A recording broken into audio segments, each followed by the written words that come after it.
Greetings, everyone, and welcome to Module 2. Well, we made it through the first week. I know the first week of class can be difficult. Everybody's trying to get their classes together and their materials and get busy with the reading, check out the requirements of all the courses they're taking. So I know it can be kind of a hectic first week. So hopefully things will settle down for you, not only in this course, but in any other course you're taking as we move through the term. So what did we do last week? We started off with a discussion of what a social problem is. And I think in the discussion, I saw lots of great ideas about what constitutes a social problem. I'd ask you to give some examples of what a social problem is and maybe some examples of what isn't a social problem. And the class did a really good job as a whole in covering that. I will be reviewing and grading your discussion questions in the first few days of this week and return them to you with grades. Also, make sure you look at the grading rubric, but in addition to the grading rubric, I provide you with written comments. It's really crucial that everybody look at the written feedback I provide on assignments because it's provided not only to explain why you got the grades that you got, but also to give you some help so that you can know what to do to improve in going forward. If you don't know how to access the written feedback, please either contact me or contact tech support. Tech support is probably a better choice because I can't actually get into your course. They can get into your course and walk you through exactly how to access whatever it is you need to gain access to in the course. So I encourage you to do that. The number for tech support for students is on the left side of the screen. You'll see on the left side of the screen something labeled help. If you click that, it'll take you to a bunch of resources, including phone numbers for support. They're really helpful. They help me all the time. And so if you have any questions about how to access the written feedback or anything else in the course, please don't hesitate to take advantage of their willingness to help you. In terms of substantive topics, last week we looked at healthcare, and I think you saw from the course material that there are a lot of common American myths about healthcare, such as the idea that the United States has the best healthcare in the world per unit dollar. In fact, that's not true, as I think you saw from the course written in video material. We spend more than other countries. We don't have the highest ratings of healthcare according to the World Health Association, World Health Organization, as well as surveys of healthcare consumers.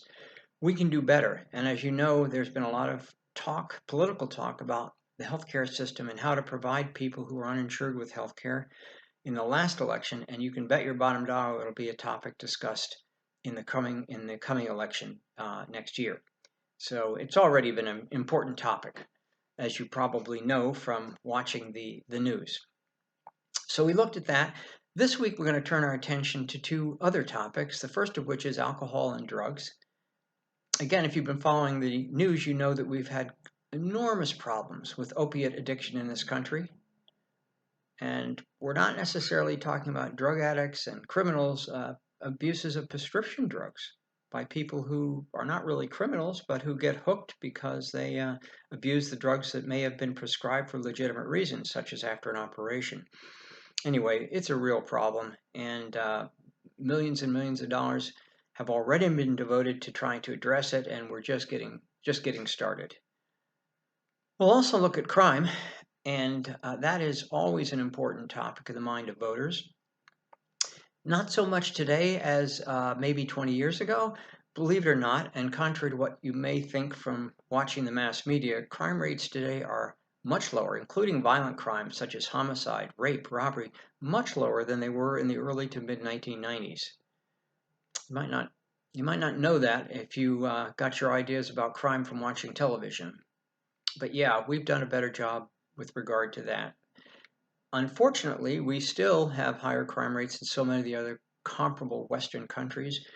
And we also have really high incarceration rates compared to the rest of the world. I put a chart in the discussion for this week that lays out some of the incarceration rates for different countries. If you take a look at that, you'll see we're at the top, and other comparable countries, Canada, France, England, Western democracies, are way below us in terms of the number of citizens they incarcerate. So you'll have a chance to think about what that means. Is it because we have more crime alone, or is it because we use imprisonment for punishment more than other countries do? There are a lot of other punishments we can impose on people beside imprisonment. At the most extreme end of the spectrum would be the death penalty, but there are other kinds of sanctions such as fines and community service that many people think we should use more frequently than we do. Putting somebody in jail may feel good, but keep in mind that it's really expensive. And who pays for it? The taxpayer. You and I pay for it. So if we can come up with more effective, cheaper alternatives, that would really be great. This discussion and the material we cover in the course will give you a chance to think a little bit about that. Let's see, you will be turning in another discussion question response. Last week I posted the outline assignment that's due at the end of Module 2, and I posted the information on the paper that's due at the end of Module 7. So hopefully you've been reviewing both of those documents so that you can do a great job on the outline.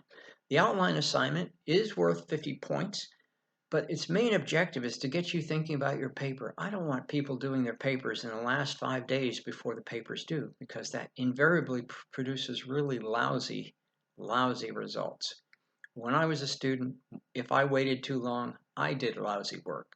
And I know you all are capable of really good work, and I want you to get good grades. So the outline assignment gives you an opportunity to start thinking about your paper and put together specific ideas.